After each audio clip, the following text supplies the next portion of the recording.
Денеска патот кон Скопски Љуботен и влезот во селото беа под опсада на безбедносните сили на МВР. Буквално специјалци со хаубици имаше на секој чекор, хермелини, водени топови.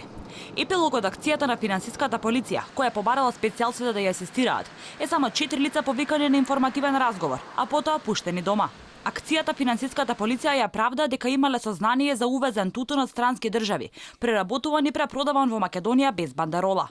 Но заплената на инспекторите беше само 12 тона. На кој начин успеале да го увезат тутунот?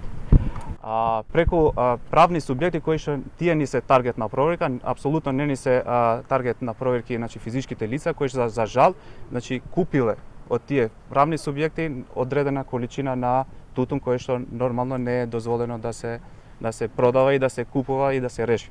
Директорот на царината акцијата ја коментираше повеќе од здравствен аспект. Согласно резултатите и анализите од испитувањето, во дел од примероците е детектирано присуство на пестициди, поточно инсектицидот бифентрин, кој веќе не е во продажба во нашата земја. Бифентринот, кој кај нас е познат под името Талстар, представува невротоксин, кој докажано предизвикува иритација на кожата и пореметување во ендокриниот систем. Акцијата на финансиската полиција остави револт во селото. Мештаните на Љуботен велат дека им се случила голема неправда и оти биле вознемирени. Велат дека производството на тутун им било единствен начин за екзистенција. Труд со пот за парче леп.